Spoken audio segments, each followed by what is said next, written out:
Big Buck Registry's Big Buck Podcast, episode number 90. Chris Jacobson and the Viking Buck, a Minnesota monster.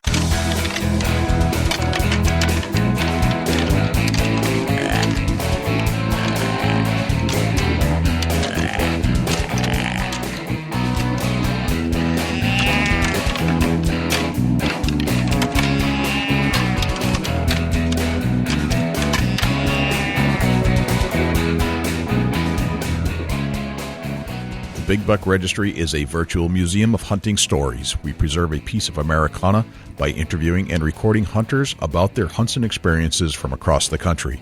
And who knows, maybe we'll learn a thing or two along the way that'll help us take our hunt to the next level. Hey, this is Jeremy Moore with DogboneHunter.com. Get ready for another amazing show on the Big Buck Registry's Big Buck Podcast. Hey, this is Matt Duff. And Jeff Danker. We're Major League Bow Hunter, and you're listening to the best podcast on the internet, the Big Buck Registry. I'm Jim Stickles, your biologist, and you're listening to my favorite hunting podcast on the internet, Big Buck Registry's Big Buck Podcast.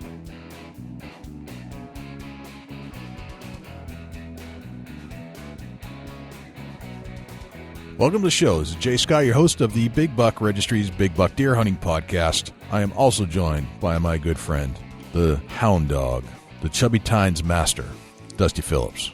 How is everybody? Jay, how are you, buddy? I'm doing good. I'm doing Man, well.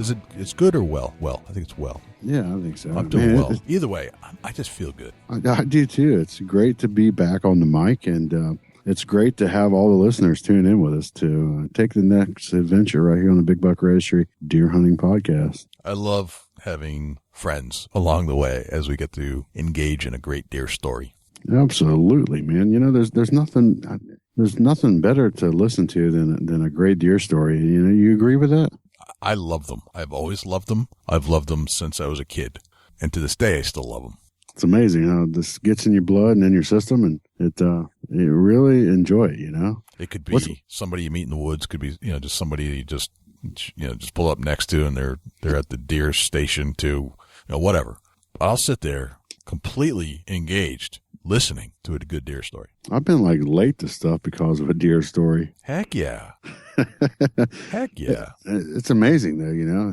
What's the weather doing in New Hampshire? I'm telling you, here in Ohio, it's nice out. It's warmed up. It's not quite as nice as I think it should be, but it's doing its typical thing. It's like above freezing during the day, freezing at night, below freezing at night. So this is a good time for maple sugaring and collecting sap. It's a great New England thing to do, but it really can't happen unless these temperatures do exactly this. Mid 40s, 25 at night. Right. We've been touching into the 50s, and we got into the 60s a little bit last week. So it's pretty amazing, really, that spring's almost here. You know, we're getting out and doing a little shed hunting. It's muddy. I think spring is funny because spring is actually a date. It's not a season. I mean, it is a season, but there's actually a date. It doesn't start based off of temperature. It starts based off of a date on a calendar. Right. You know, and the earth's all changing. The ground's saturated from the snow and being frozen. Yeah. And it's a muddy mess. But I think I can deal with that for what's to come, you know? Yeah, when it warms up during the day, we get, especially that there's a couple days where it actually almost touched 50 and it saturated the ground. All the snow melted in certain spots. It made it really muddy, and then it just froze up at night. So it hasn't really gotten too much higher than 35 since then. But in that process, all the snow came off of my barn roof and just flooded my four-wheeler trailer. So I got to go dig some more. You gotta love the big snow that you guys get up that way. That's some deep snow. How many inches did you have? I think we totaled. I think total snowfall ended up being 56 inches. What stayed on the ground probably was a good 48 inches throughout the entire season until now. It's amazing. Now, keep in mind that I have pictures of my game camera where the ground where we had snow, it had melted down to bare ground again late December. So all this stuff happened starting in the first week of January. It's crazy. Yeah. You know, that's rough on the deer herd. It is, but it's also not too bad because it started so late. And Right. They were still able to move around for pretty much all through January. It wasn't until we got to February that things got a little tough. Really cold temps, and the snow wasn't melting during the day. So they had to basically survive a month's worth of really bad weather. But now it's kind of back to normal. So the deer herd, I think, did fairly well because although it feels like a lot, it was actually a short amount of time that they couldn't move. Right. Yeah, I understand that. Hopefully it didn't kill off too many of the herd there in New Hampshire, and this year is a great year coming. Yeah, I think it will be. We'll have to see what the biologists say, but I'm just from my speculative observations, I'd say we're doing okay. Right on. So let's get into a great deer story. Who we got on the show tonight, Jay? Well, guess where we're going today? We're going to Minnesota. Minnesota, of all places. Home of the Vikings. Home of the Vikings. We don't go to Minnesota very often. We usually, we get a lot coming out of Ohio, but we're going to Minnesota tonight.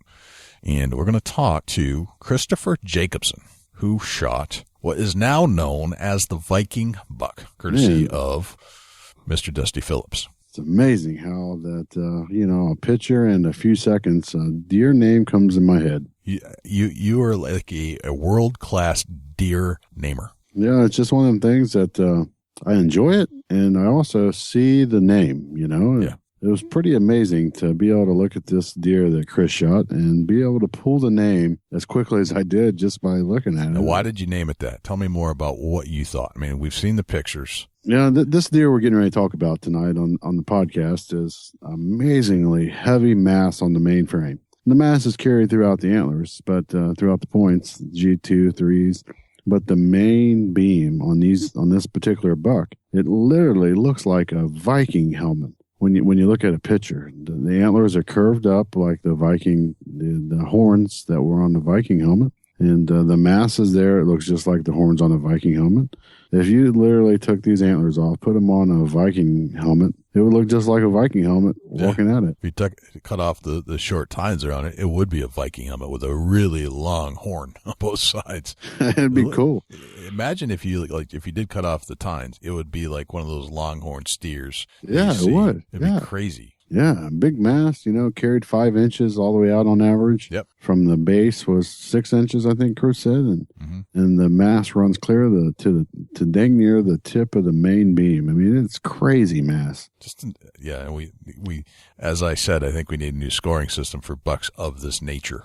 It's amazing. You're not going to get a high score, but what a awesome rack. Oh yeah, it's fabulous rack. Mass, unbelievable mass. Yep. Well, I think we should get him going right away. But before we do, I have a favor to ask of each and every one of you listening to the show, and we could use a little help from you. We need some help gathering some funds to keep the show going. And I don't want you to send in stuff you don't have. That's not what I'm asking for. It's hard times out there for a lot of people, and I don't want anybody to send in money for this project. But if you have a couple extra bucks, even if you have an extra $2, I would gladly take it to help fund our show. Yeah, it would be great. We're not asking that if you're running on hard times, don't contribute. But if you got an extra couple bucks laying around and you're willing to help out, that'd be awesome. Donate. How can they donate, Jay? Well, we have set up a page specifically for donations to the show. And again, a little bit helps, more helps, obviously, but don't send it in if you can't afford it. But if you can afford it, $2, $50, $100, whatever you want to send that you can afford. The best place to go is www.bigbuckregistry.com/donate. You'll see a big button there, and it'll give you some details, and then that'll bring you to a PayPal link, and you can type in whatever you feel like donating to the cause. And what you're donating to is helping us pay our bills to keep this show going, the hosting, the monthly cost that it takes us to upload and keep this show alive and well with all of our data and all of our archive shows. It does cost money, and we could use a little help from great fans and hunters and listeners just like yourself. Absolutely. And I'm going to give a shout out, Jay. Who are you shouting out to, Dusty? I'm going to shout out to James Keller. James Keller made a contribution to the Big Buck Registry, and we really appreciate that. Yes. James, we can't thank you enough from the bottom of our hearts. Thank you for tuning into the show. Thank you for being a great fan and a great listener. And, man, your donation will go a very, very long way. So thank you, thanks, James. Thank you very much. We really appreciate it. Well, that's the donation piece, and let's get on to the meat and potatoes of the show. Yeah, let's call Chris up and see what's going on with the Viking Buck. Let's do it.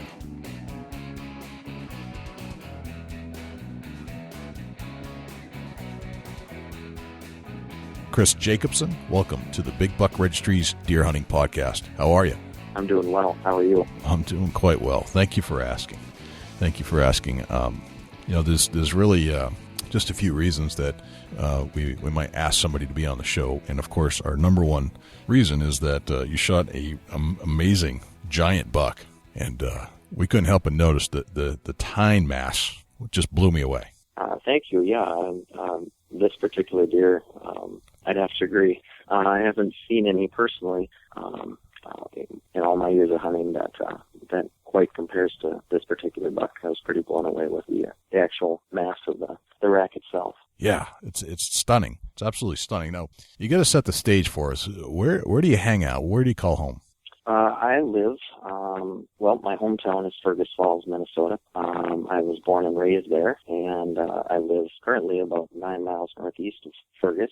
So, like I said, born and raised there. I grew up hunting. I've been hunting pretty much my whole life. I'm 31 years old right now. Okay. I've got a wife of almost 12 years. I've got 3 beautiful daughters. And, I get out in the woods as much as I can. My main love is bow hunting, but I do get out, and this particular deer was a rifle deer. But, as far as a day in the life of me, I own my own business. I am a commercial and residential carpet cleaning company. Okay, very cool. So I like having my own business because it allows me more time to do what I like to do. I can dig that. Absolutely. Yeah, that's kind of my part of the reason why I do it. It just affords me some free time, especially in the fall. So, gotcha. I can kind of schedule my hunts around my work more than work around hunt. But what's life like in Minnesota where you're at? Is it city, rural? How would you describe life?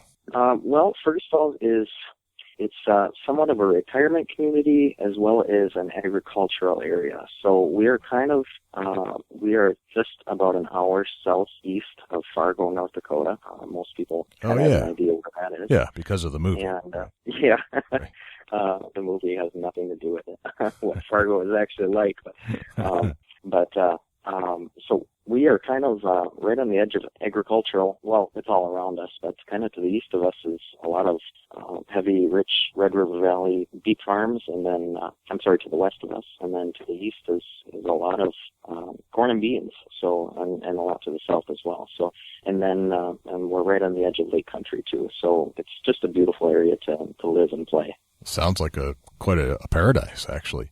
That's awesome. Yeah. A lot of people have asked us, well, my wife especially, she'd like to move south or somewhere warmer.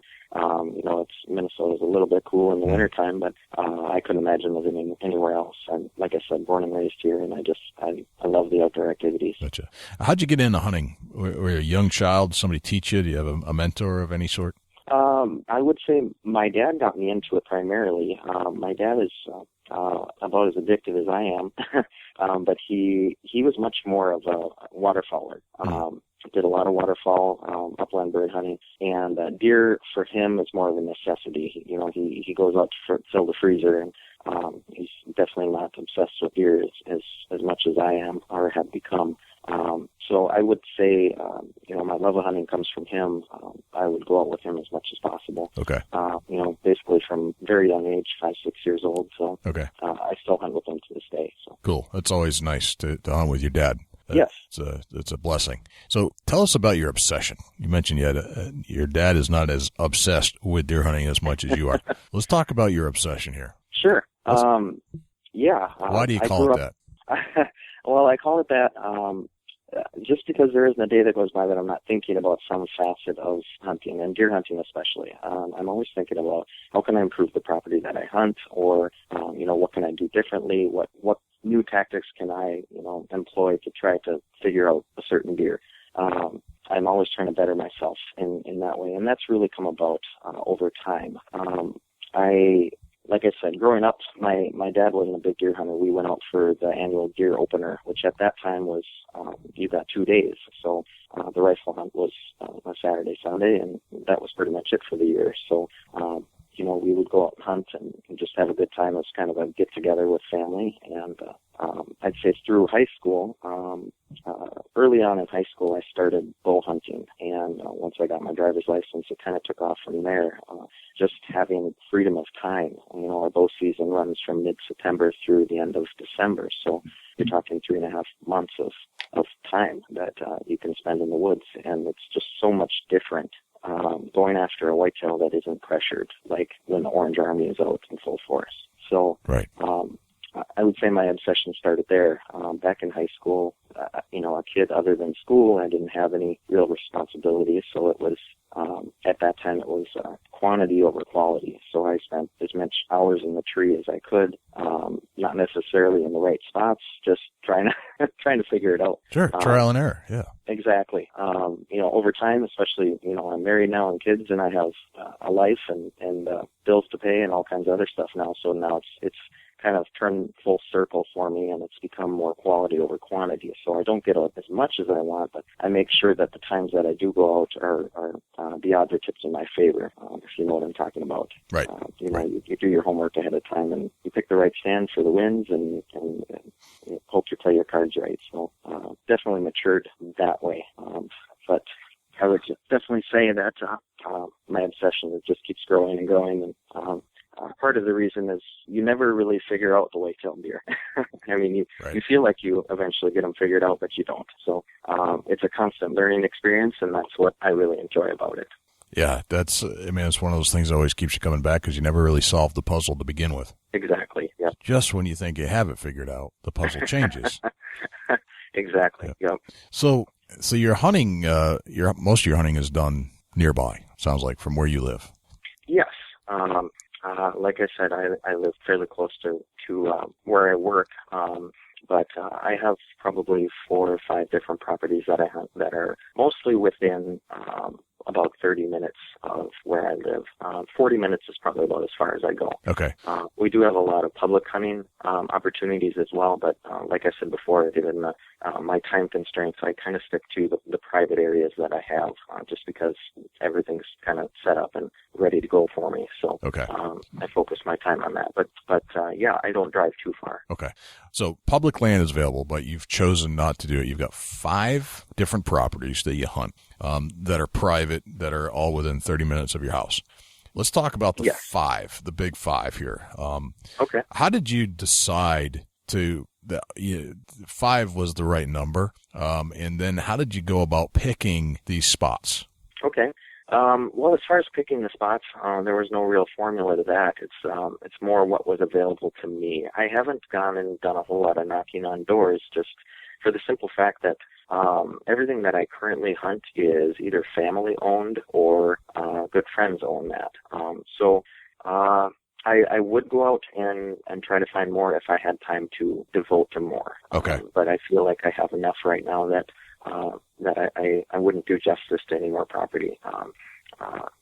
If something came available that I'd be interested in looking at, then I'd definitely look at it. But at this time, that's kind of, no real science to it. That's just what's available to me at this time. So they kind of came to you in a sense, or there's kind of, you realize that there's an opportunity here. And these are friends and family, you said, that generally own these pieces of property? Yes, for the most part. I'm kind of unique in that there are not very many members of my family that do any sort of archery hunting. So, there's a few that will rifle hunt here and there, so I kind of stay out of their way during the rifle season. And I have some certain friends that I go out during the rifle season with, and we kind of do an annual thing there. But as far as archery goes, I kind of have most of the spots to myself, which is really nice. That's nice. All right, so you don't have any competition from other hunters because they're private. You don't have any other competition from family members because most of them don't hunt. Sounds like you got a nice setup there. So let's, would you agree? Absolutely. All right. It has been a real blessing. All right. That's cool. Chris, would it be safe to say that the low pressure that the deer see gives you the advantage? You'd like to think you have the advantage. The one thing that I have seen that I think would be an advantage would be to have larger pieces of property. Most of the properties that I hunt are quite small, so I still see pressure from neighbors, which, is what it is. But, as far as not having other people on the piece of property that I'm hunting, I would say yes, it's definitely an advantage to kind of be the only one out there. Okay. Right, absolutely. Let's talk about the 5 pieces of property that you hunt, and let's start with the largest piece. How much acreage are we talking about?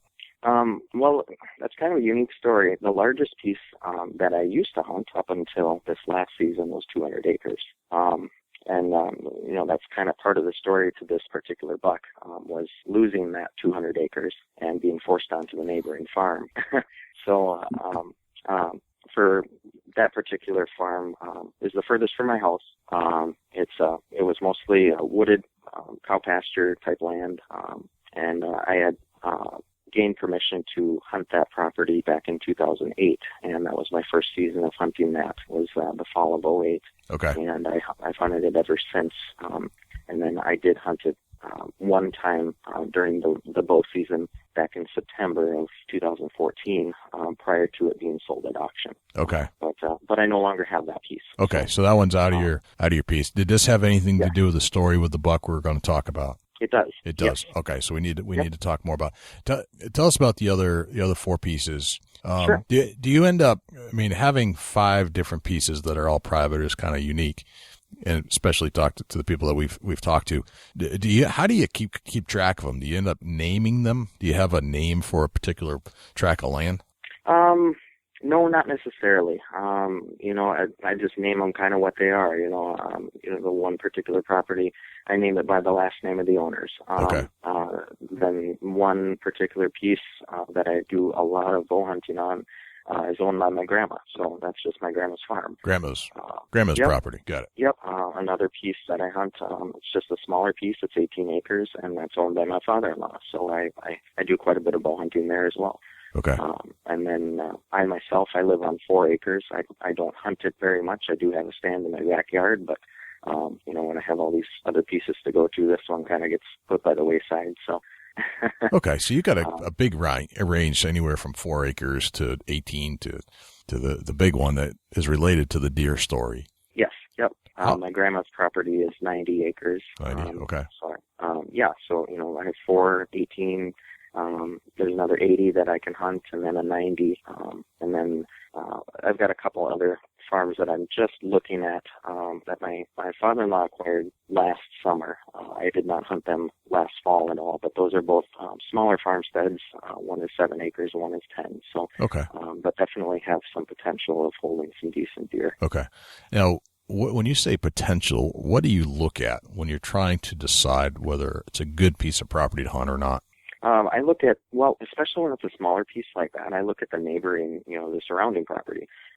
This one that I'm talking about that's 10 acres is surrounded by, that particular 10 acres is kind of oak pasture. So, it's really a great setup for intercepting deer.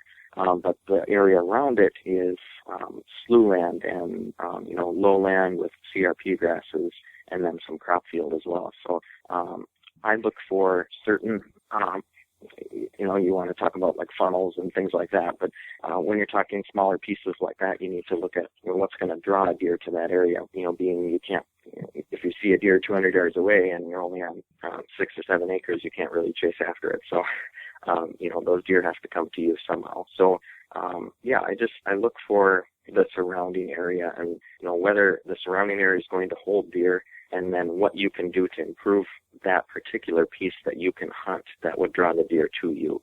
Gotcha. Okay. And which of your 5 that you're hunting is your favorite?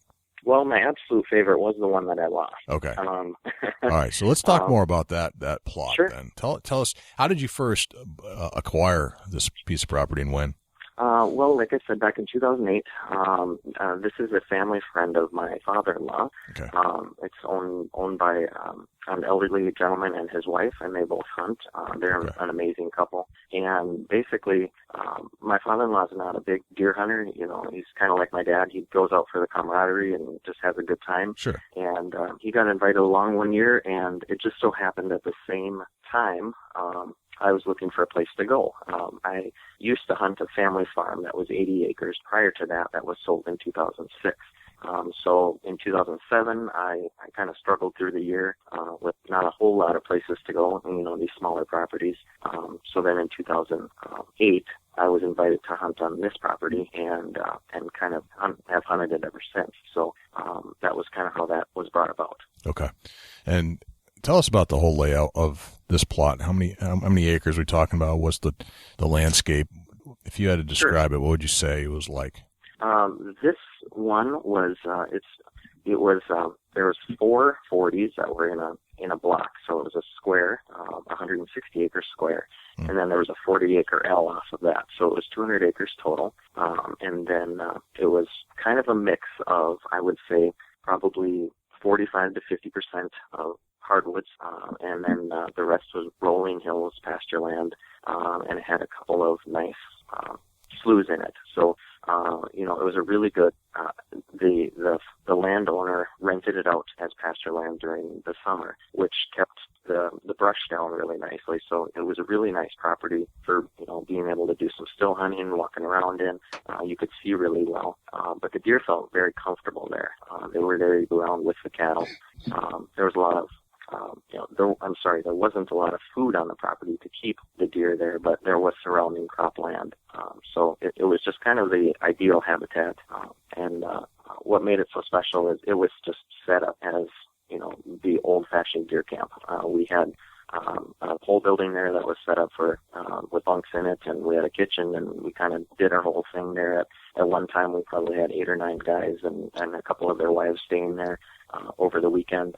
Oh, wow. So it was like a deer camp. Yeah, it was an actual deer camp. It wasn't that far away from home, but, we drove there. We spent the weekend. Okay. And, there was 7 or 8 different box blinds that we could go to that were elevated. And we went out the weekend before and did put the eaters in the stands and all this. It was just kind of your quintessential deer camp, Minnesota Northwoods type thing, and that's what I really enjoyed about it. Gotcha.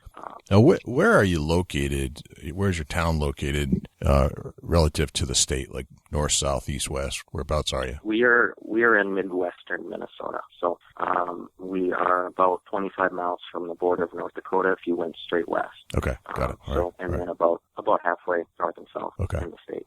All right, so you have a deer camp, and the quintessential Minnesota deer camp, and so you have a variety of people staying there. Does everybody contribute to the land at that point, or is this with the permission of the landowner? How does the land get maintained? The land was pretty much maintained by the landowner. The people that hunted there were friends of his for the most part, and then of course I was invited along through my father-in-law, and then became friends. But the landowner and his wife were real stewards of the property, and I shouldn't say were, other than that they don't have it anymore, but they're still alive. Right. But they just loved the land, and they had the property for I want to say about 20 years, and it was kind of just his passion and hers as well. They go out and cut wood and clear trails and just keep it looking nice. It was their thing, and they like to share it with us. So it was just a real blessing. That's pretty cool. Yeah, that's just real giving people, taking a nice piece of property and making it available to the friends of theirs. Man. Absolutely. Doesn't get any better than that, does it? No, not at all. So yeah, go ahead, Dusty. How many guys hunted on this? On the 200 acres at the height of it, in 08, 09, and 2010, we would have, there was me and my father-in-law, and then he brought his 2 sons at that time. They weren't hunting, but they came with for fun. And then the landowner and his wife, and then there was a friend of his and his wife that would hunt as well.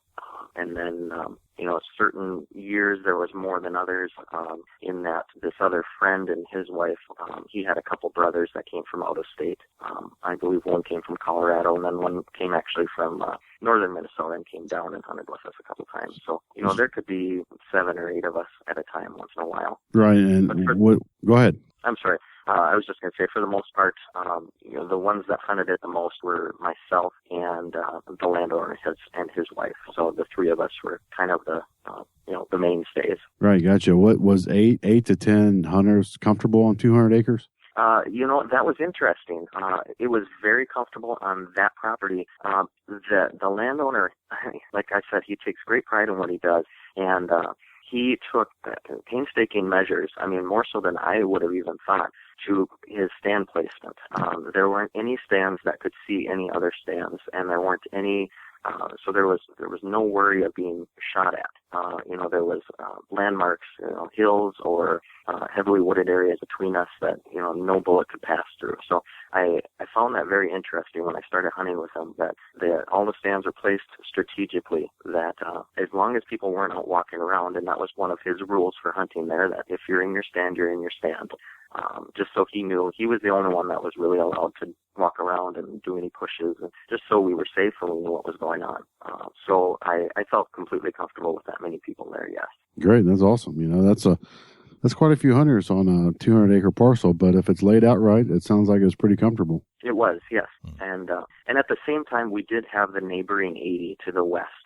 So if we had to, we could put people on that as well. And that was owned by actually the people that rented his farm to put the cattle on, owned the 80 to the west, and they gave us permission to hunt that as well. Very nice.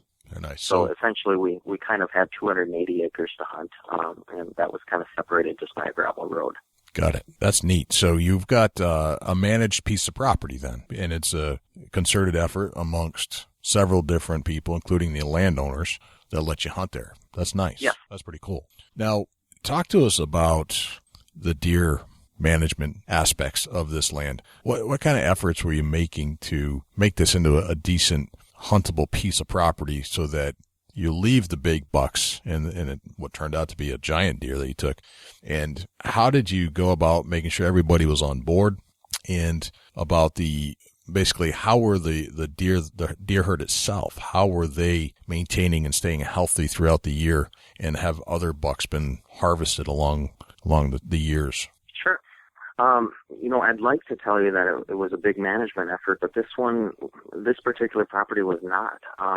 This one was kind of, I don't want to say a free-for-all, but we didn't have any, self-imposed regulation on antler size or, don't shoot does or, leave the button bucks or anything like that. The landowner is very gracious in that respect. He kind of just gave those decisions to us.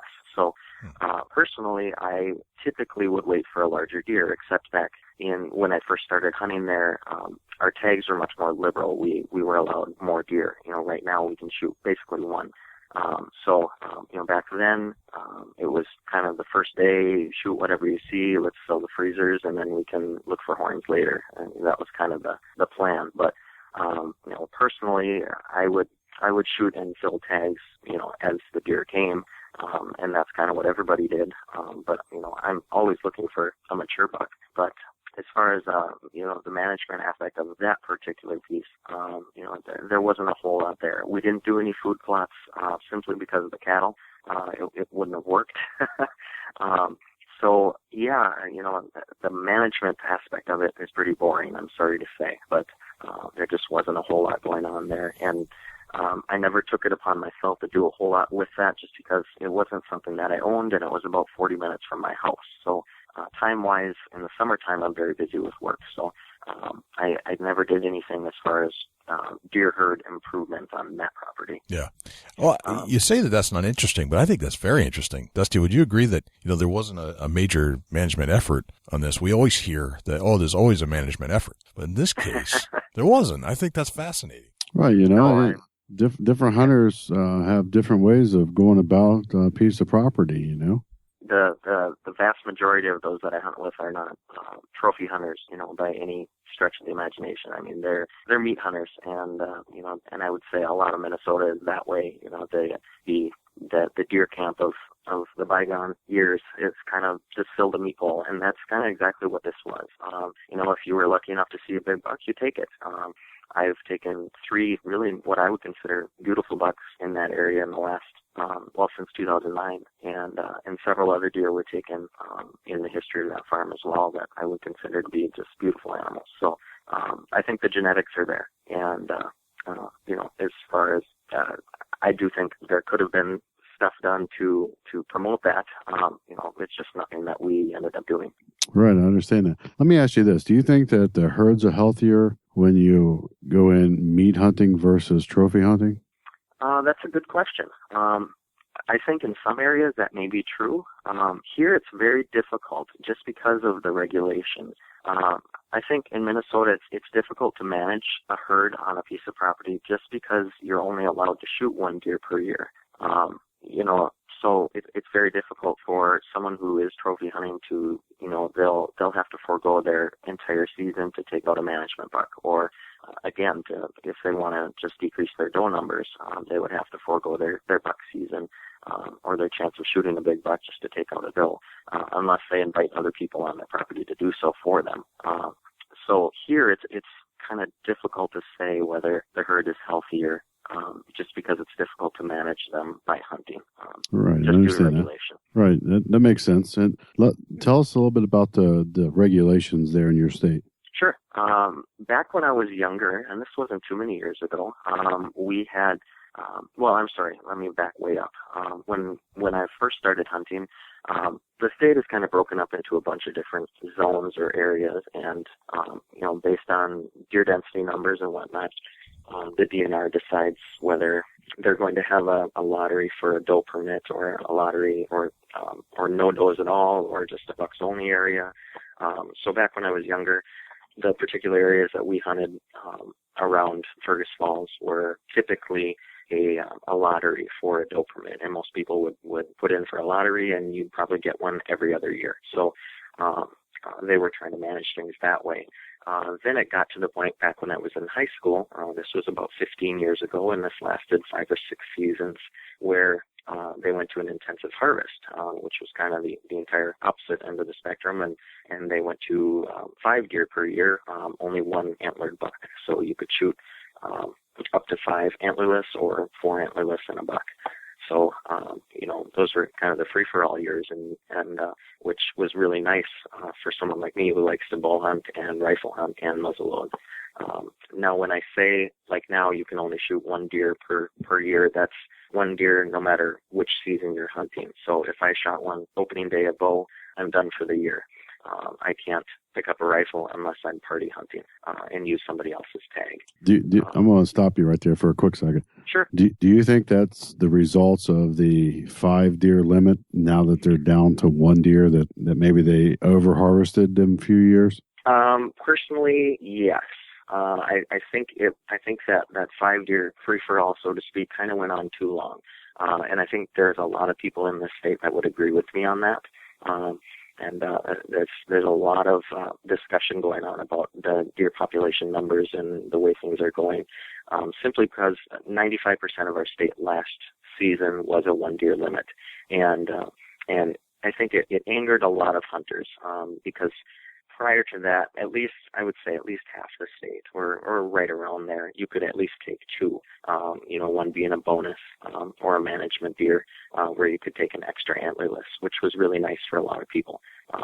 So that is really in heavy discussion right now. I'm not quite sure what this coming season will bring as far as limits. I'm guessing they'll probably keep it the same again.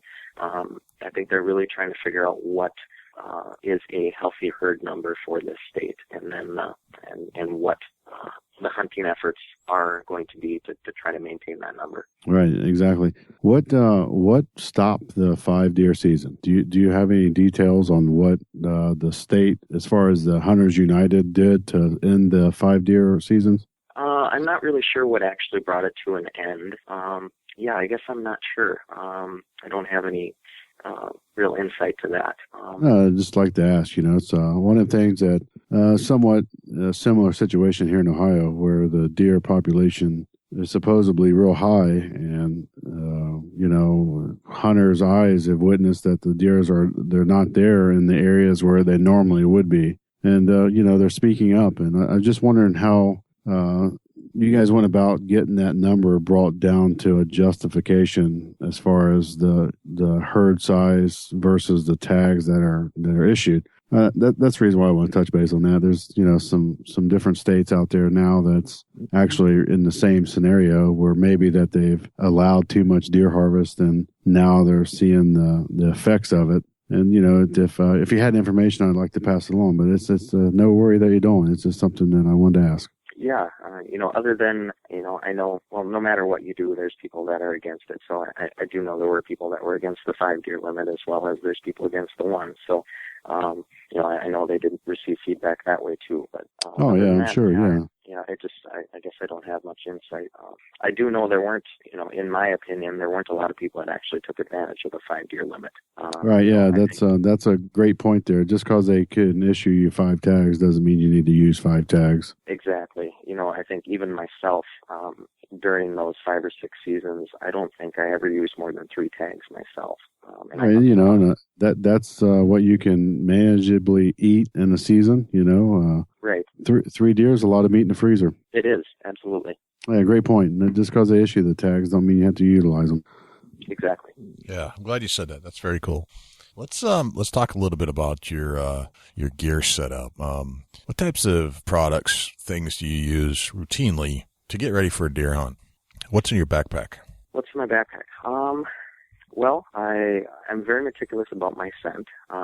I do the whole scent-free shower prior to, and then all my clothes are in a scent-safe bag. I do the rubber boots, spray down when I get to my destination. I don't wear my hunting clothes to and from.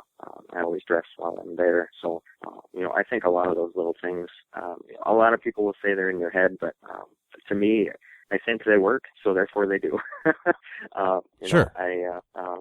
I guess that's just the way I am. I'm pretty meticulous in my scent control. Let's get a little more detail on. Let's get a little more detail on that. As far as what kind of soap is there a brand name? The soap, the scent control soap that you use. Personally, I use the Scentaway brand. I believe it's Hunter Specialty.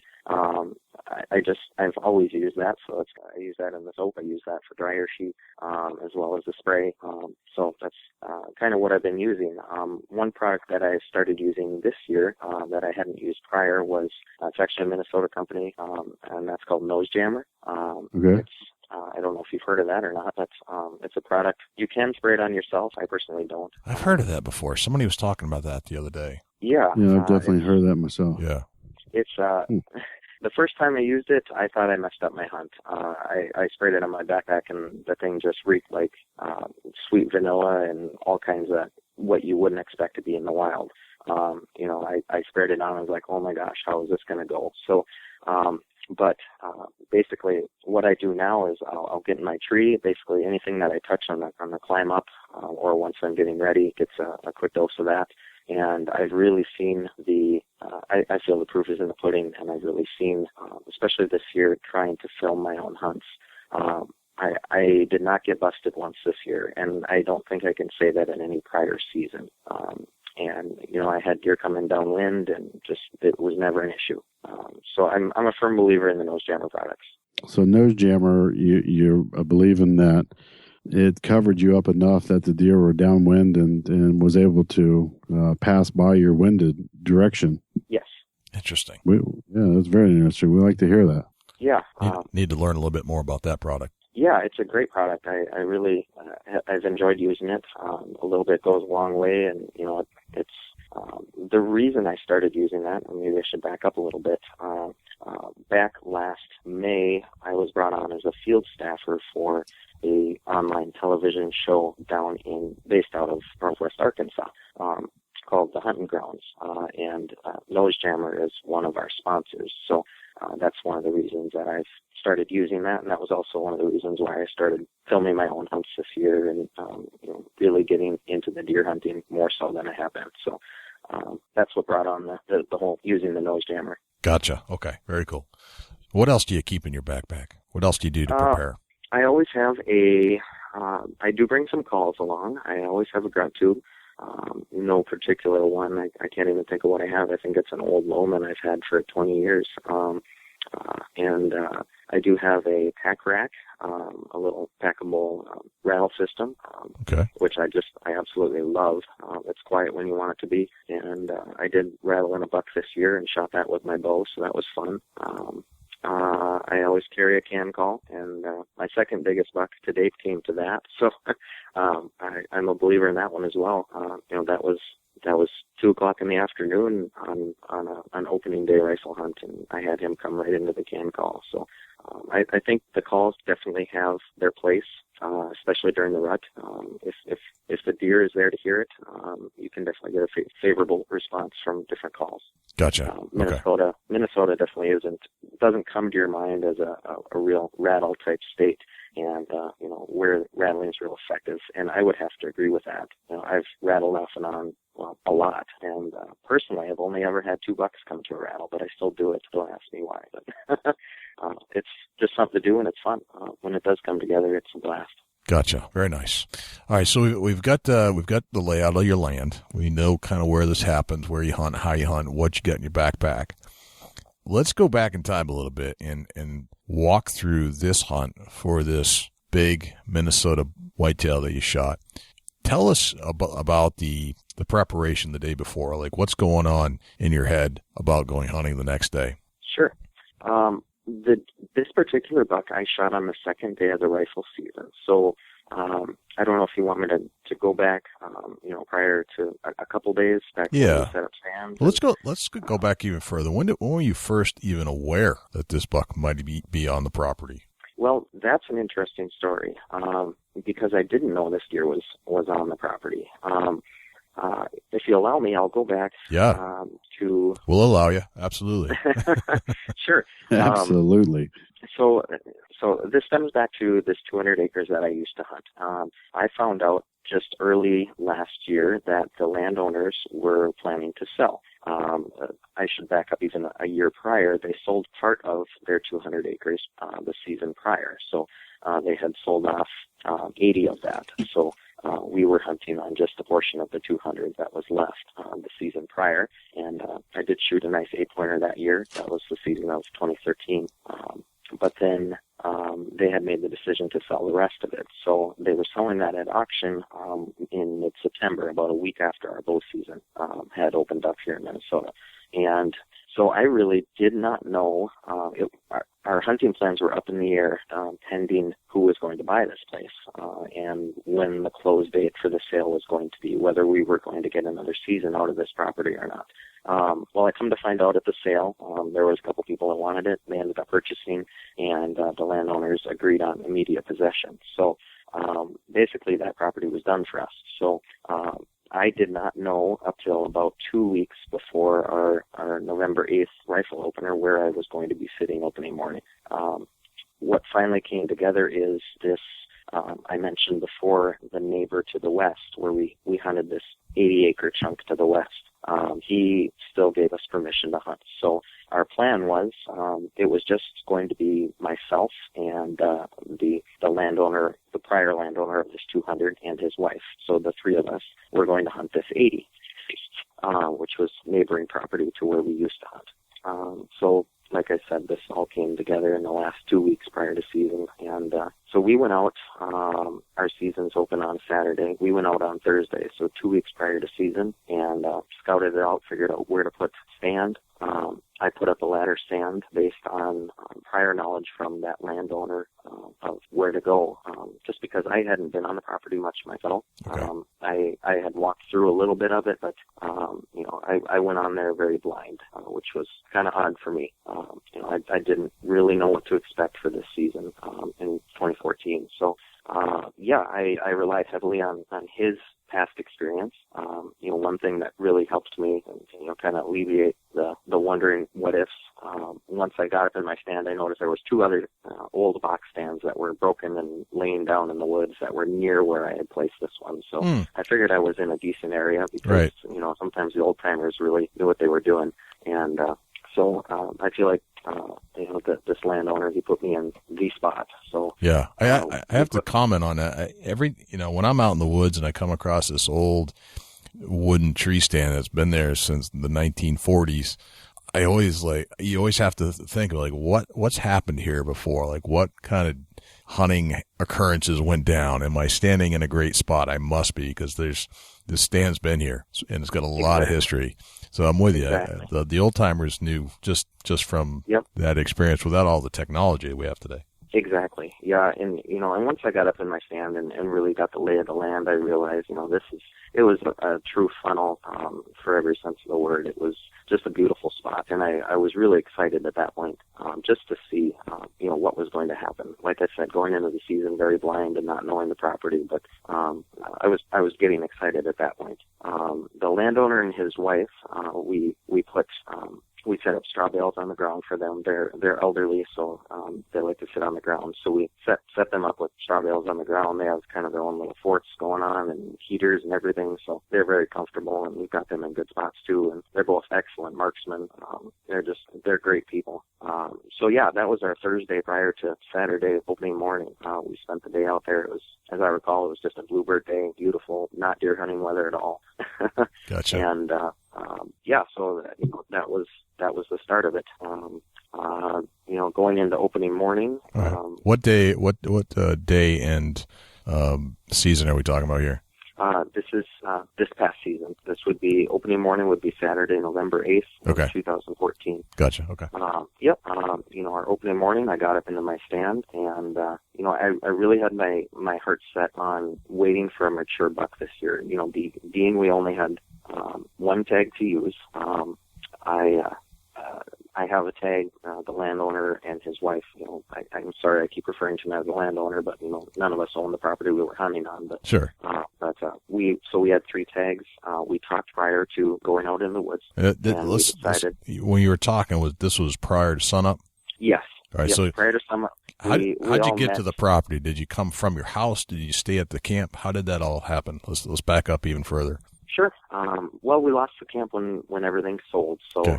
We actually lost the camp 2 seasons prior. So okay. I actually came from my house, and this couple, they live right in Fergus Falls, so they came from their house as well. Okay. What time did you get there roughly?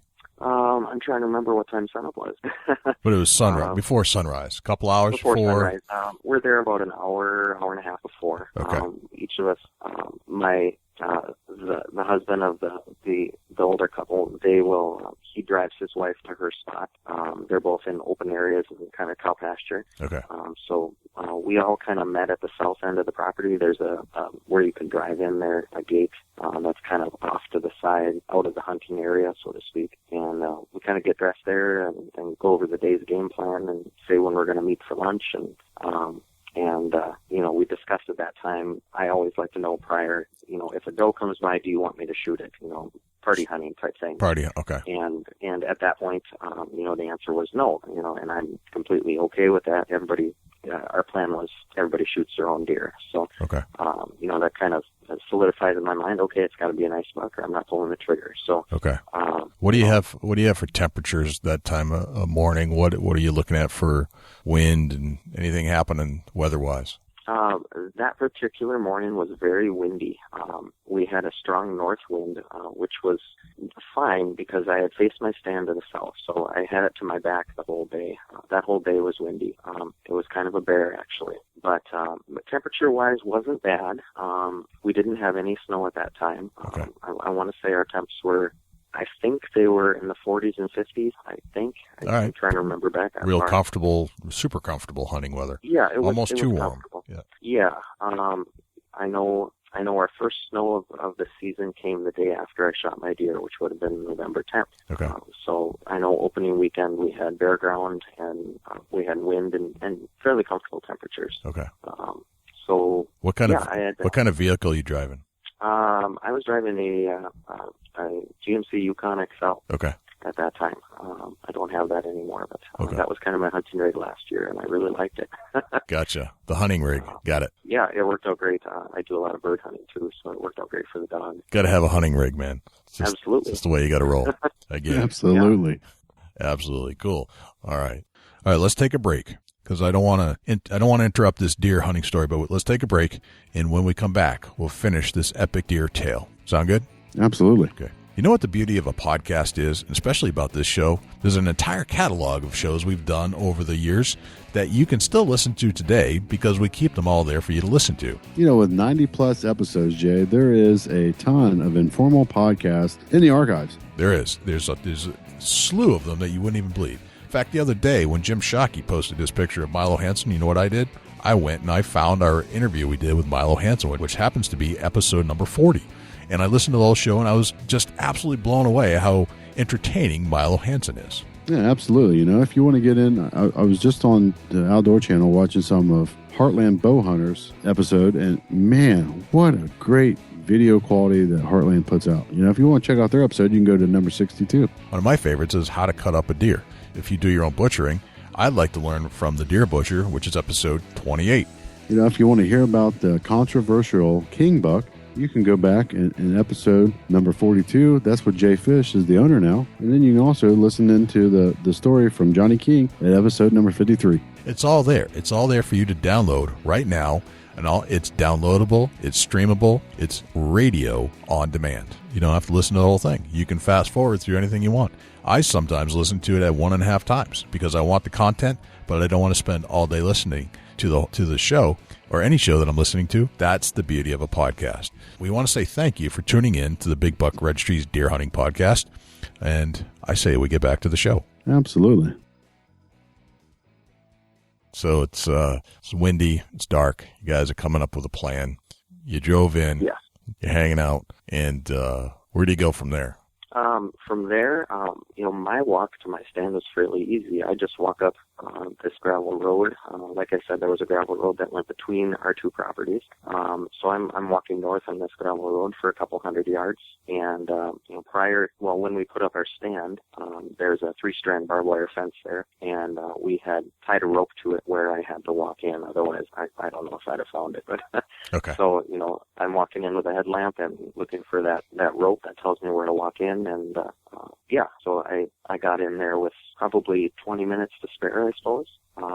When you say 20 minutes to spare, what do you mean? Tell us about that. Prior to our season opens a half hour before sunrise. So Okay. I'm in there with about 20 minutes prior to legal shooting time, I should say. Okay. Which gives me enough time.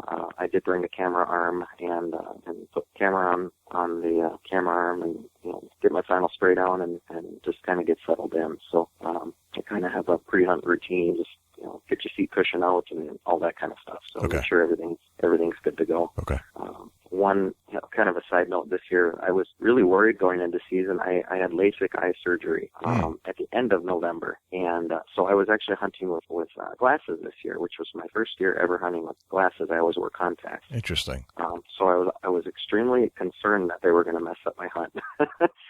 I had duck hunted prior to it with glasses, and I just know that the rain and glasses don't mix, and I was really concerned about my glasses fogging up when I was looking through the scope, and Right. I had all these things running through my head, which, there was a bunch of hogwash, but it was all in my head, but we made it through. But the concerns were there. I mean, they were real at the moment. At the moment they were, I remember distinctly talking to my wife about changing my appointment date so I could put my contacts back in for the hunt.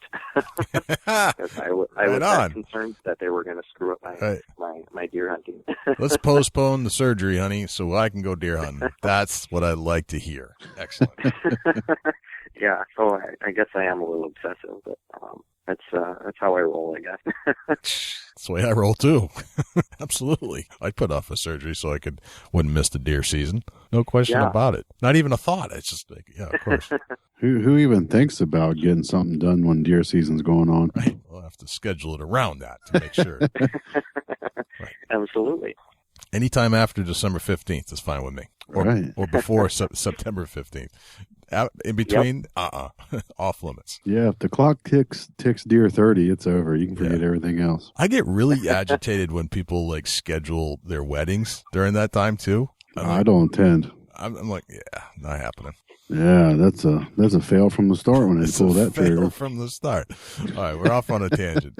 Sorry, Chris. All right, keep going. So, I'm up in my stand, like I said, about 20 minutes prior to legal shooting time. I really, like I said, going into that particular spot pretty blind. I didn't know what to expect. So, this has never happened to me before, right at shooting time, and I mean to the minute. I have a deer walk up on me, and it walks in from the south, which is actually downwind of me, and Interesting. It walks straight to me, and I could tell it was a buck. I could not tell what he had for antlers. I could tell he had one of the biggest bodies I've ever seen on a deer. So I knew it was a mature deer, and I wanted badly to see what he was carrying on his head. Right. But I just could not see. He got to within 20 yards. Too dark? And then what's that? Was it too dark? Yes, it was just too dark to see. While it was legal enough to shoot, and I could have, I just could not, even through my scope, I could see he had something on his head, but I don't know what it was. I was waiting for him to get closer. Well, that never happened, of course. So it was a very interesting 30 seconds. Oh, yeah. So he walks up on me, and he comes to the trail that I walked in on, and immediately his nose goes to the ground, and I could tell, my gig's up here. So, I'm looking at him and looking at him. I'm standing. I'm not silhouetted or anything, and it's like he knew I was there. He picked his head up, just a slow head up, and we locked eyes, and it was over. He turned around and ran back the way he came from. No way. He was gone just as quick as he showed up. So I know without a shadow of a doubt it was a mature deer. A young buck or a doe, after seeing you, they'd have done the bob and weave, the head bob, and right. try to figure out what you are. But sure. But that mature buck, he was gone. Gone. So, right then and there, I figured my season was done. Right. I figured my chance was there and gone. I wasn't 30 seconds into my hunt, but so I'm sitting there sulking in the dark. Yeah, at that point, you're like, should I have, just shot him and been happy with it, or but like I said, I had made that decision that I wanted a nice mature animal with nice antlers this year, and I'm at this point I'm glad I waited, but right. Hindsight is 20/20. Right. Well, maybe the other one was bigger than the one you shot. You never know. Yeah, and it could have been the same deer. That's true too. But it's okay not to take the shot if you don't have a good clean shot. There's nothing wrong with that. Exactly. Yeah. And I didn't have a broadside shot either. It was head on, and granted it was close enough, but it was just I wanted to see what I was shooting at. Just right. Plain and simple. Yep. So I'm with you. Yeah. So after that, I'm trying to think what else happened. It was a pretty slow morning. The land to the north of me and immediately to the west is all swamp.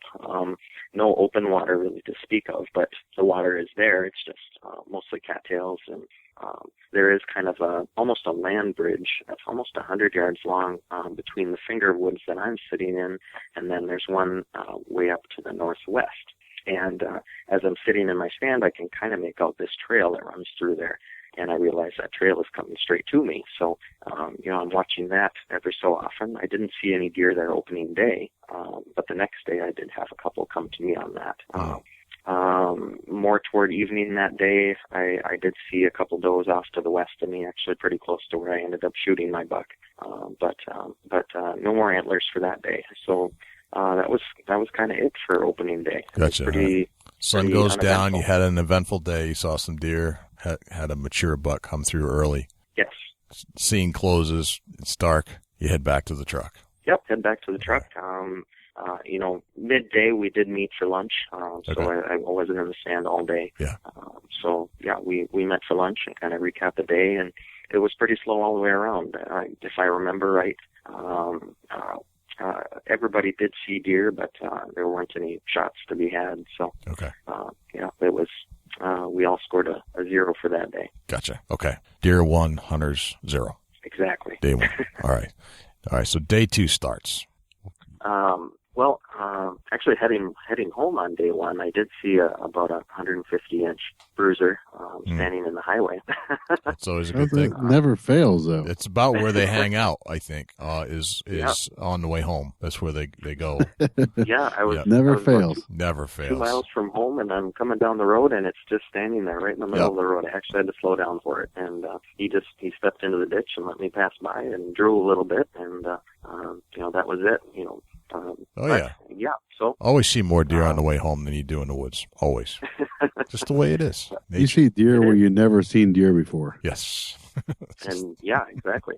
But you could definitely tell the rut was definitely in full. It was on. Swing this year. Rut was on. Got it. It was a lot of fun that way. Okay. So yeah, and, typical evening, you call all your buddies and see how they did. I called my dad and see how he did, and then you wait for day two. So yeah, day two, it started out pretty much the same way as the first day. As I remember, the temperatures were a little bit colder, if I remember right. It turned into a beautiful day later on. It was real sunny and just nice, bluebird day. But and I'm pretty sure we had lost that wind that we had on Saturday. But yeah, so anyway, it was basically the same thing. We have our pre-hunt chat, decide, Yep. Did you have breakfast either morning? No, not that I remember. I typically, when I wake up that early, I don't eat. Okay. Gotcha. I kind of get kind of stomach cramps if I eat that early for some reason. So I pack a lunch and snacks and all kinds of stuff with me. So coffee, juice, anything like that? I am not a coffee drinker. Not a coffee drinker. Stand the stuff. All right. So I do bring hot chocolate or hot cider. I do that once in a while. So, okay. Otherwise, water and snacks. You're get prepped and head right out. Yeah, basically, a repeat of the day before. Okay. So I'm there. I know I was running late that day, so I was late getting into my stand, and I know I wasn't in my stand 5 minutes prior to shooting light, and for me that's a big deal. I like to be there and prepared. So I was there, and I would say within it was within 5 minutes of legal shooting. I had a deer walk by. This time across that land bridge I had described earlier. I'd come in from the northwest, and that was a doe, and she had walked within 20 yards of me, and I never knew I was there. So it was just a lot of fun watching her. And then I would say within 10 minutes, a buck followed her trail. So this was a smaller buck, maybe a 5-pointer. I did get some video footage of him. He came in nose to the ground following this doe. So like I said, the rut was on. He came by and he played around my stand for a while and just kept following her trail. And that was pretty much it for the morning until I shot my deer. Okay. So this was, like I said, this all happened within the first 20 minutes or so. And sure. Then what had happened is I could see that the events leading up to me shooting my buck. I could see the landowner, who wasn't the landowner, but my hunting partner. He had gotten up out of his stand and he was walking. There was kind of a large wooded area and a hill in between him and his wife. And I could see him working his way up the hill, I assumed, kind of putting on a little drive to his wife and probably going to do a little chatting. And so I had noticed this happening about 8:45 in the morning or so. And, I didn't think a whole lot of it. When I do see a little bit of movement from people, I do keep my eyes open to see if there's anything coming or if they push a deer, but that didn't happen. So sure. Then I did notice, probably around 9:30, he was walking back down, and he was walking a little bit different path down the hill. This is 300 yards away from me. You basically just see an orange blob going through the trees. But so he was skirting the edge of all of these cattails that I was telling you about. And again, didn't pay a whole lot of attention, but so he kind of goes out of sight, and I catch some movement coming from that direction, and I look, and here comes a doe. So she comes bounding through, and I can see glimpses of her through the cattails, and she stops a couple times, and so I'm watching, and here comes this buck behind her, and I wish there was a better story, but it was one of those split-second decisions. I didn't have a lot of time to think about it, but the buck was going basically north to south. I could see his entire left side, and I could see pretty much from legs up, and the left side of the rack, to me, I didn't have a lot of time to judge it, but it looked, I tell everybody, it looked good enough. Good enough. So got it. How far out were you eyeing this deer at this point? He was about, I ranged it after the fact, and I believe it was about 120 yards. Okay. So it wasn't close, it wasn't far. Right. I shoot a Remington 270 with a 4-power scope, a straight 4-power. I don't have any other variable power, but I wasn't looking at him through the scope, but with the naked eye, he looked good enough. So like I said, I could only see that one side, and I distinctly remember seeing 3 tines. So I'm like, well, it's a decent buck. So I was ready to pull the trigger. So, he was standing there. The doe had gone into some red willows, some real tall, thick stuff. And I knew he was quick to follow, so I had, split second to make a decision, and I did not have a rest. I also didn't have time to put my camera on, so I did not get this one on film. But, hindsight, I don't really care. But, so yeah, I got on the deer and I pulled the trigger and he disappeared. It was as simple as that and as quick as that. You went down or ran off? I don't know. Oh, okay. At that time, I didn't know. He completely disappeared. I mean, within 2 bounds, he would have been out of my sight. So I assumed he fell right where he stood because the grass was so tall I wouldn't be able to see it if he did. So I just kept my rifle ready and I watched that spot like a hawk for 10 minutes, and I never saw anything else. So I gave him a little more time. It was probably 20 minutes to a half hour before I got down. Then I had the task of trying to figure out how I was going to get to him. He was out in the middle of this slough grass, which from my stand looked about knee high. Once I got to the edge of it, I realized it's head high and there's knee deep water in spots. And, so it took me quite a while to pick my way through it, jumping clump to clump and to get over that direction. When you finally get over to where you think he is, of course, you're not quite, everything looks different from the ground. So. Oh yeah.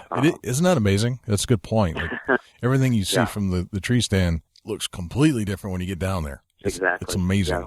So, the spot that I thought he fell, I was off by probably 50 yards. I was too far north, but, so I thought I completely missed. I couldn't find anything, so I'm starting to doubt myself, and I start doing some, just searching around, and eventually there he lays. From my stand, I couldn't see it, but they were actually walking on dry ground. Again, another land bridge from one little section of woods to another. There's these islands of trees out there, and he had walked this land bridge and following this doe, and there he laid, right where I shot him. So, gotcha. When I walked up on him, I'll be the first to admit I was actually a little disappointed.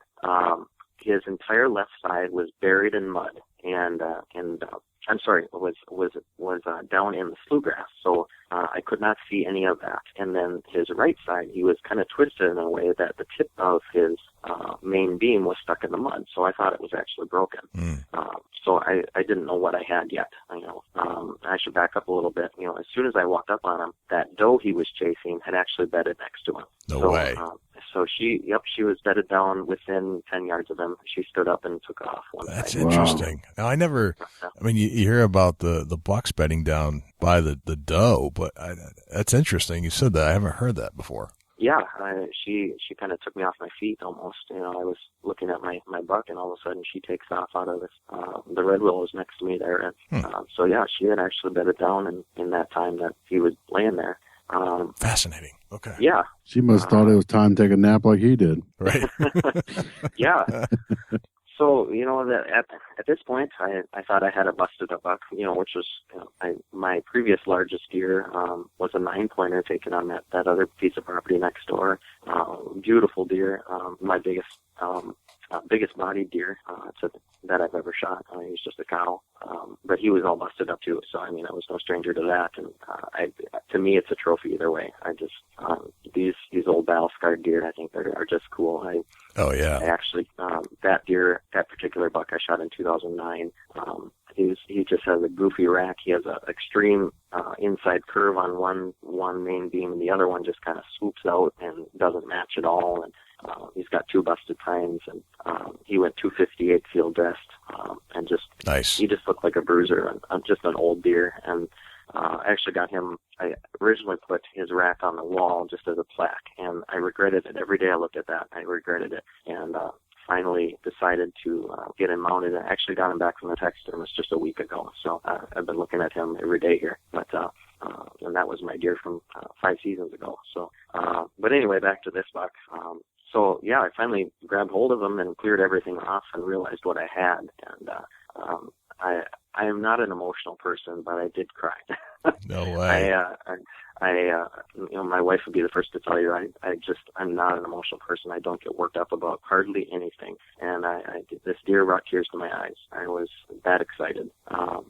Just to see the mass on the deer and, clean everything off and, very, very symmetrical.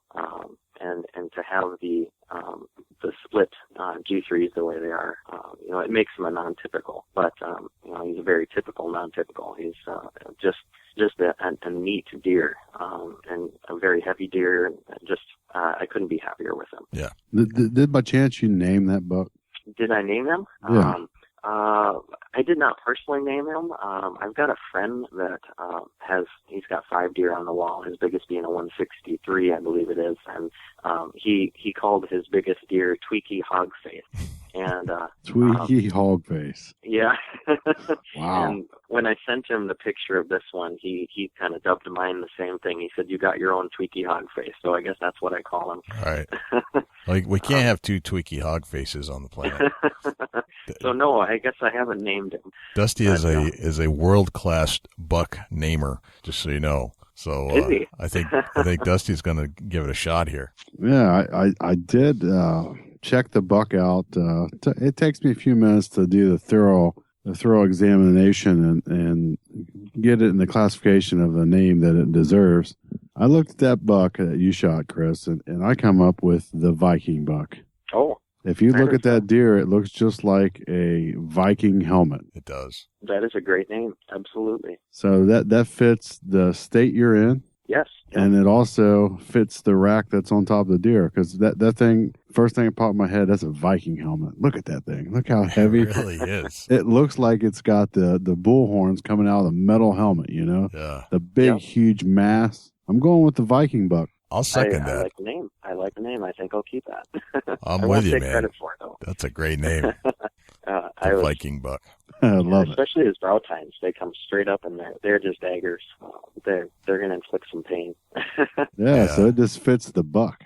It seems to me that there needs to be a whole other category of scoring that, all these other bucks you see, they're not super thick. I mean, they're thick, but there's this other, like, mega category of just these chubby tines bucks that exist out there that seems like they should just have their own brand new scoring system altogether.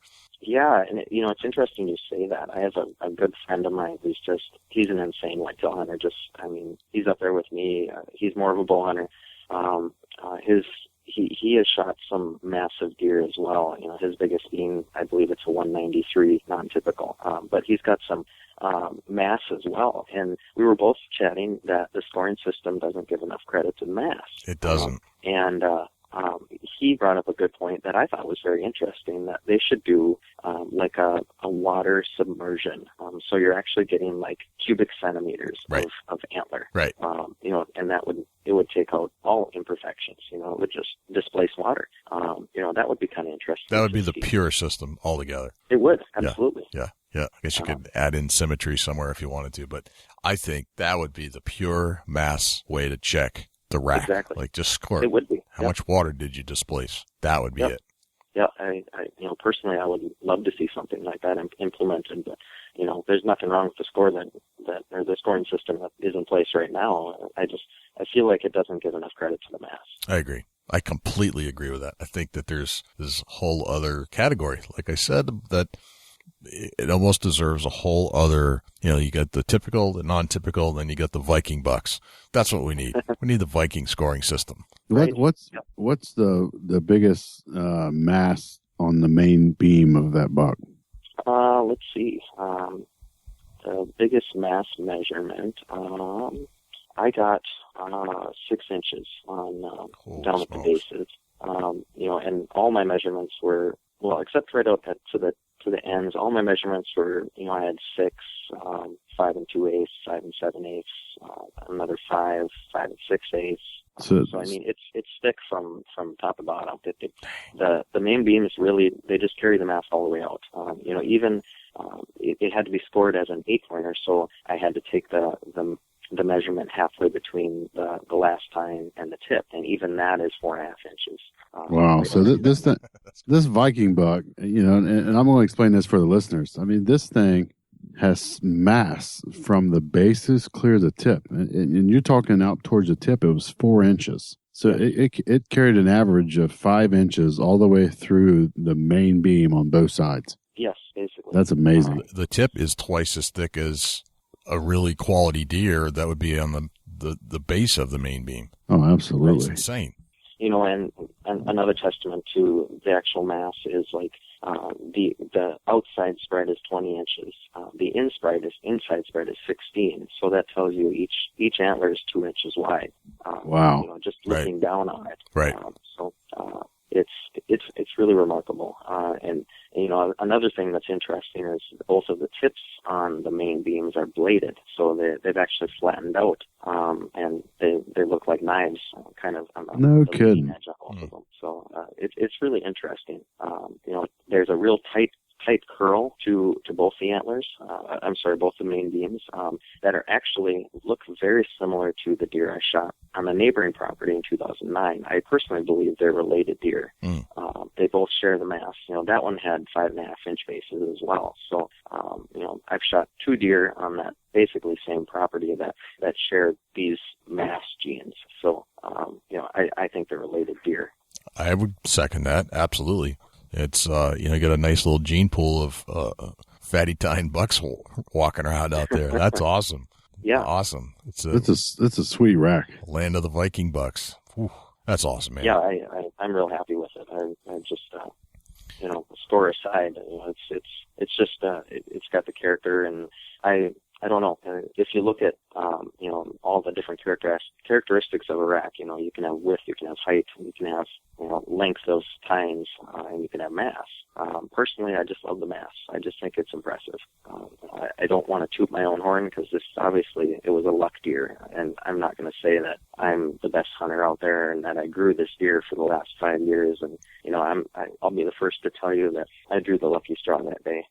And extremely humbled by being able to take an animal that way, and that size. But I just love the mass. Yeah. Oh, I can definitely see why. I love it too. I think it's a beautiful animal, and it's just a unique deer and a unique rack. I love it. Absolutely love it. And that's what caught my eye, and that's why I've asked you to join us on the Big Buck Deer Hunting Podcast to tell that tale. And man, you told it well. So, Chris, I can't say thank you enough for telling that whole story. No, it's my pleasure. I just, I love talking deer hunting. It's the way I am. It's what I do.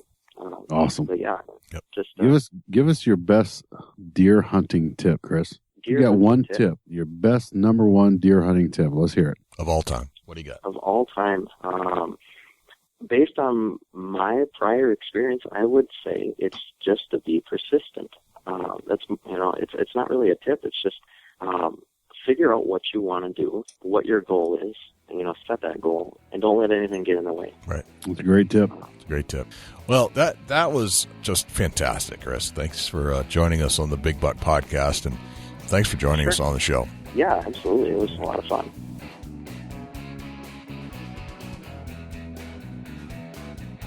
Another beautifully scripted, told by the hunter themselves, deer story in the books. Man, the Viking Buck. What a great story, Jeff. Great story. It goes to show you that not only you can lose a farm and go next door and shoot a buck off the next door neighbor's farm. It goes to show you that, losing a farm always isn't a bad thing. Yeah, you can be down and out, and yeah, you can be depressed that you're losing this particular farm. But, there's always a neighbor that you could possibly ask. There's always somebody in the general area where there's some deer at. It doesn't hurt to ask around, and it's always a good thing when you can get on the neighboring property and capitalize on harvesting a buck. It is a beautiful system, and the deer don't go away. They can show up on the next line over, the next plot over. It's just one of those things, and Chris was there at the right place, right time. Yeah, amazing story, Chris. Thank you for joining us. Just awesome. And he said he cried. I think I'd cry too. What was fascinating about that whole thing? Tell me. The doe that laid down. Yeah, he got the dirt nap. Right. And she thought it was time to take a nap. Right. Here you always think that the bucks follow the does, the bucks follow the does. And you always see them laying down when the doe lays down. But I never thought to think that a doe would lay down because they want to hang with the buck. Amazing. It's amazing. It makes you think that he might have been the dominant buck. Absolutely.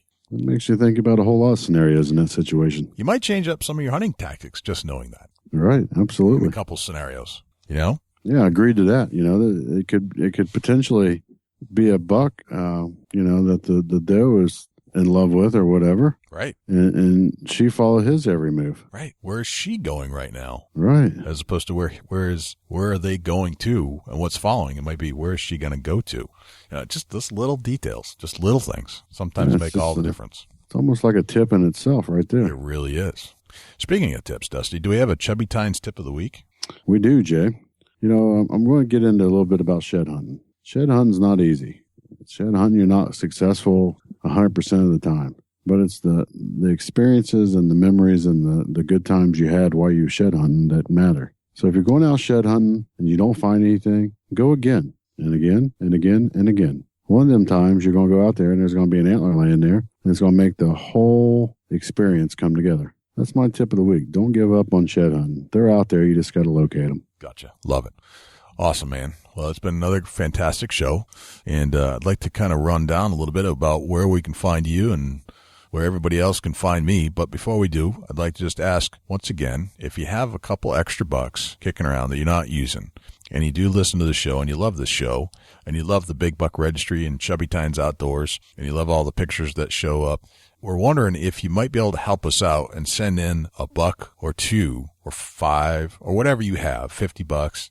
Anything helps, and all of it goes a long way. We don't Absolutely. We're not asking for a ton of money. We're just trying to offset some of our costs that it takes to run this show. So if you have something kicking around and you'd like to send it our way, we have a website set up specifically for donations to the Big Buck Registry, and you can visit it by going to bigbuckregistry.com/donate. And there you'll see a big green button with some information about what you're doing. And all you have to do is push the big green button. It'll send you to our PayPal link. And when you get there, you can just type in however much money you want to donate to the radio show. We're not doing this for profit. We're just trying to offset our costs. So that would be awesome if you could do that. Yeah, absolutely. Just a couple bucks. Anything helps. You got the little extra. We really appreciate it. Yep. If you picked up all the coins at the checkout counter at the package store, all the pennies, yeah, if it equals $1, we'll take that too. So. Absolutely. Well, we really thank you for considering. Yes. And thank you again to James Keller for his donation over the past week. It's really, really going to help us out a lot. Well, Dusty, how can we find you online and offline if we wanted to email you or something? You can email me at dusty@bigbuckregistry. And you also find me at facebook.com/Chubby Tines Outdoors. Jay, how can the people reach out to you at the Big Buck Registry? Well, I'd first like to invite you, if you're tuning in through a different podcast channel, to come and check us out on iTunes if you have an iDevice, an Apple device. And all you have to do is get the podcast app, and there are other ones out there like Overcast. Just type in Big Buck Registry when you get there, and you'll find us, and you can subscribe for free and be notified of all our new shows that came out. And if you wouldn't mind, please help us out and give us a review.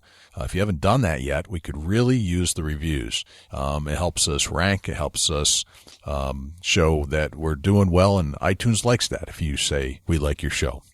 And you can always find us on Facebook, facebook.com/Big Buck Registry. Twitter, we're getting into Twitter now. We've been on Twitter for a long time, but we're kind of doing more of that. That's at bigbuckregistry.com/Twitter. We're also on Instagram, bigbuckregistry.com/Instagram. You can always go to our website, which is just plain old bigbuckregistry.com. You'll see all of our shows listed there. And if you'd like to send in a picture, you can go to bigbuckregistry.com/mybuck, and you'll see all the information there on how to send in a picture, and you'll be featured on the Big Buck Registry if it's a good deer.